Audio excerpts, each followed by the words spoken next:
What's up mga meme? Ito ang YouTube channel ng mga taong mahilig gumawa ng mga pampaswerte, mahilig magpabuenas at talaga namang positibong positibo. It's me, Rico Morian. Welcome back to my channel. Mabuhay! Kayo po ba mga meme isa rin sa mga sinasabing namumroblema kapag kayo po'y natutulog sa gabi at kayo bigla-bigla na lamang nagigising sa madaling araw? Alam niyo po ba mga meme ang ibig sabihin yan? Nako, yan po ang pag-uusapan natin ngayon mga meme. Kaya kung gusto niyo pong malaman kung ano pong mga nagiging dahilan na ito ng inyong pagkagising o baka kayo nga po mga meme ginagambala na ng mga negatibong enerhiya sa madaling araw, kaya kayo po mga meme naalimpungatan dyan, eto po mga meme, panoorin nyo lamang po ang video kong ito. Naku pa, nakakatakot naman yung mata niya. Hindi po mga meme, hindi po nakakatakot to. Basta't panoorin nyo po ito hanggang dulo. O siya, go mga meme.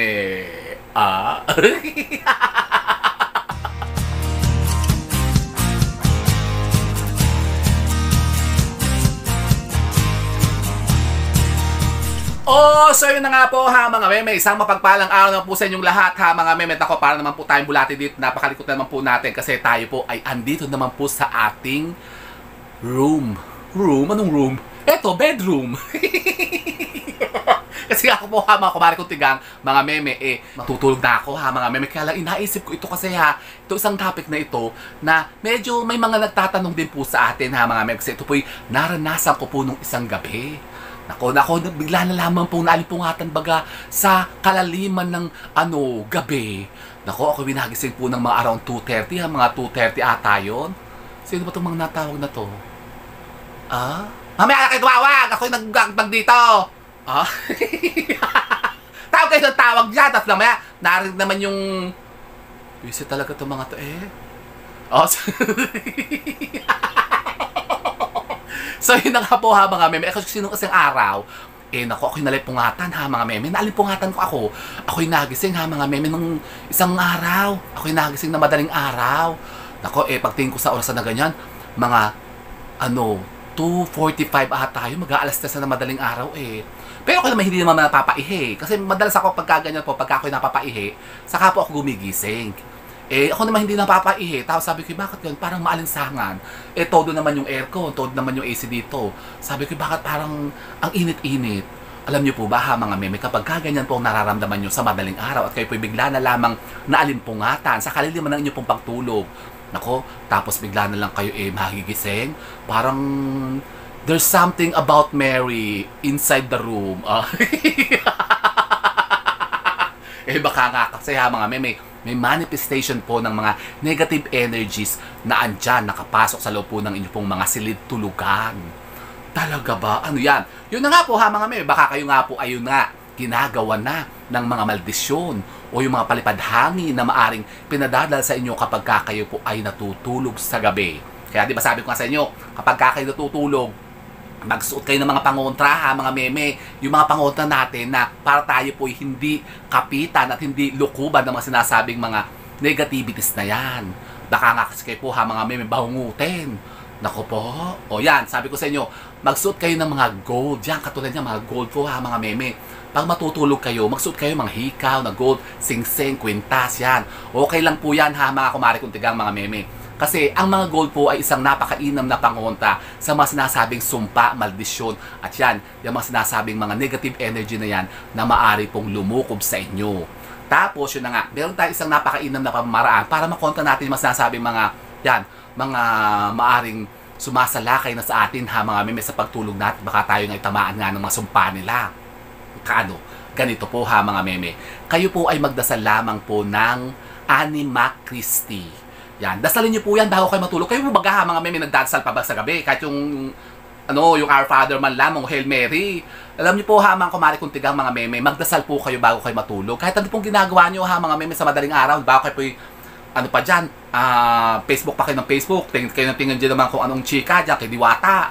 Naku, kung kahit kayo busy-busy mga kumari kong tigang, basta't kayo po matutulog na, magdasal naman po kayo. Yan, magdasal kayo ng isang ama namin, isang abagin ng Maria, tapos kayo po'y mag-antanda. mag-ano kayo, sign of the cross kayo. Tapos napakainam po, ha mga kumare kong tigang, kayo po ay magdasal ng Anima Christi. Ano yung Anima Christi? Meron po yan dyan sa YouTube, ha mga kumare kong tigang. Dasal po yan na pamproteksyon natin para tayo nga po makaiwas sa mga sinasabing mga negative energy na yan na maaari nga pong sumalakay sa atin. At yan po ay nako, magbe-bless din sa atin yan, yung Anima Christi, ha mga kumare kong tigang, mga meme. Yan, i-download nyo na lang po, ha mga meme, yung Anima Christi. Meron po yung iba't ibang version. Meron po yan Tagalog, may English, at may Latin yan, ha mga kumare kong tigang. Pero mainam po yung po Tagalog na lang kung hindi nyo maintindihan yung Latin, kasi pangit naman yung kayo magdadasal ng Latin, hindi naman kayo nakakaintindihan ng Latin na words. Oh, so ganun po ang gawin po nyo. Tapos ang isa pang napakainam na mabisang orasyon o ritual na gagawin po natin, kayo po'y kumuha po ng isang pirasong dahon ng laurel. Tapos bago kayo matulog, sunugin nyo po muna yan sa isang platito. Yan.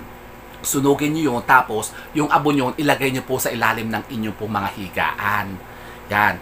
Yun po yung abo nun ang hihigop sa mga sinasabing mga negative energy na maaring pumasok dyan sa loob ng kwarto po ninyo, sa bedroom po ninyo. At baka nga kayo po ganyan na, nakalukob ng ganyan yung mga negative energy. Napanood nyo ba yung movie ganyan, yung Korean? Yung siya habang natutulog, nakahigang siyang ganyan, nakaganyan yung nakaganyan sa kanya yung demonyo. Naku, boss. Nakakatakot, tama kumare kong tigang.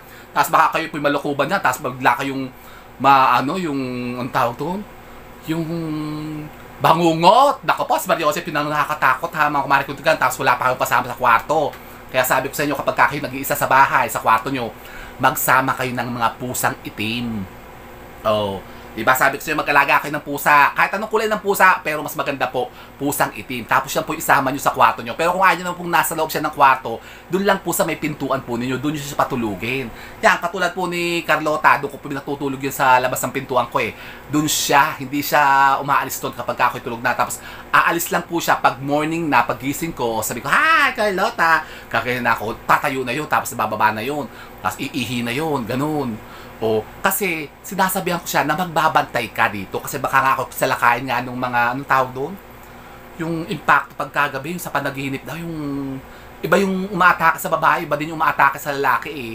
Tapos minsan yung nakikipag-sex. Talaga. Abay ako po meron gano'n yung parang mga mga demonyo na nakikipag-sex sa inyo, parang pakiramdam nyo, feeling nyo, may nakikipag-sex sa inyo. Eh baka kayo atakihin. Anong tawag yung imbunus? Ano eh? Inubus? Basta may ganun eh.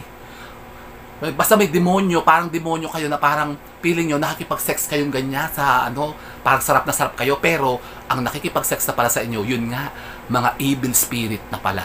Nako, si Maria Jose. Ay nakakatakot yun ha mga meme kapag kaganyan na nangyari po sa inyo.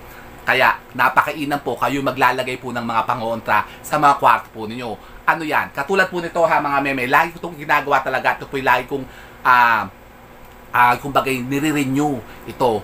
Kapag kayo po ha mga meme maglalagay nito, asin, bawang at dahon ng laurel, isa pang napaka-powerful na pangonta po yan na mailalagay natin sa ating mga silitulugan. Bawa meron kayo mga side table o kaya sa ilalim ng inyong pong kama, doon nyo ito ilalagay. Yan, ganito po ha mga meme, kayo po'y gumawa lamang po ng ritual na ito. Maghanda lamang po kayo ng isang tasang asin na katulad po nito, ganyan. Punuin nyo ha mga meme, tapos kayo po'y maglagay po ng isang pirasong bawang, tapos 3 pirasong dahon ng laurel.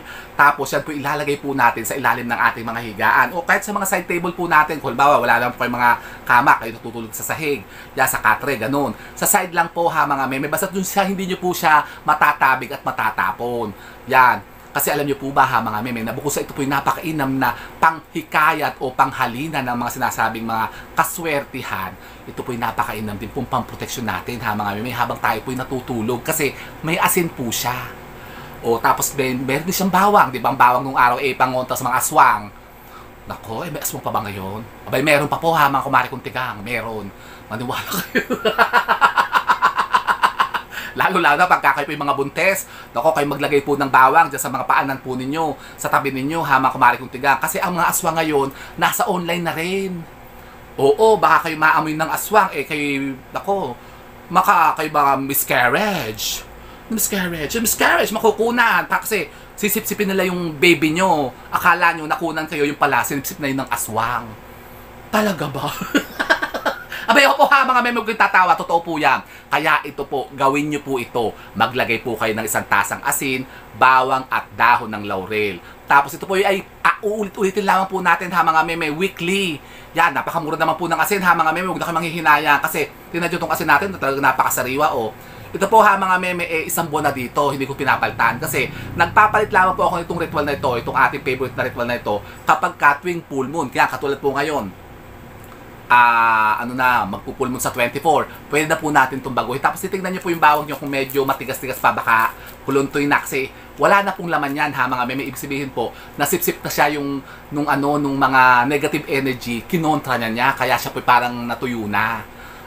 Ganun pala yun. Opo ha mga meme. Pwede nyo baguhin to kapag tuwing full moon o tuwing every Friday ha mga meme. Kapag nakita yung namamasamasang ganyan, pag inangat yung ganyan, bakit parang basa? Ito yun naman ito nilagay ko. Nako, paltan nyo na agad dyan ha mga meme. Kasi baka nung isang gabi, kayo nga po sinalakay nga nung omnibus na yun, yung omnibus, yung nga nakikipag-sex sa inyo, yun.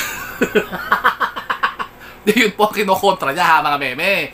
Yung mga demonyo na gusto makipag-sex sa inyo. Talaga ba? Opo, kaya kayo po yung maglagay po nito ha mga meme sa ilalim po ng mga higaan po nyo. Tapos yun nga, sabi ko sa inyo, bago kayo matulog, kahit anong araw po ha mga meme, kayo po ay magsiga lamang o magsindi lamang po ng dahon ng laurel. Kahit yung mga durug-durug lang po ha mga meme, kaya huwag nyo tatapon yung mga durug na dahon ng laurel. Yan, kasi magagamit pa po natin yan. At yun na nga, maglagay po kayo dyan ng mga pusa sa mga pintuan po ninyo. Para kayo po may hindi po aatakihin ng mga sinasabing mga negativities na yan, mga demonyo o masamang espiritu. Tapos sabi ko sa inyo, magdasal po kayo ng Anima Christi. O para masave kayo ha mga kumare kong tigang, para hindi kayo bangungutin.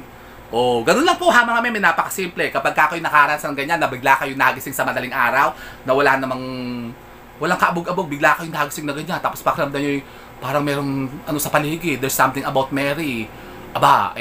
Magdasal na kayo ng Anima Christi. Tapos yun, magsigana kayo ng dahon ng laurel. Kasi yung usok ng dahon ng laurel, yan po ang nagpapaalis ng mga negative energy na nasa paligid natin. Talaga ba? Opo ha mga meme, huwag kayong tumalaga talaga ba dyan? Totoo po yan. So gawin nyo po yan ha mga kumare kong tigang, para kayo po ay, yun na nga, makatulog ng mahimbing araw-araw.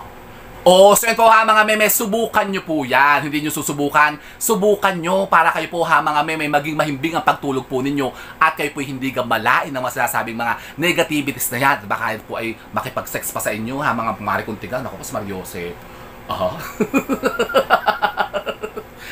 So yun po ha mga meme, sana po may napulta na mga bagong idea at kaalaman sa pagkontra naman sa magsasabing mga kamalasan na yan. And with that mga meme, keep safe and God bless. Thank you for watching.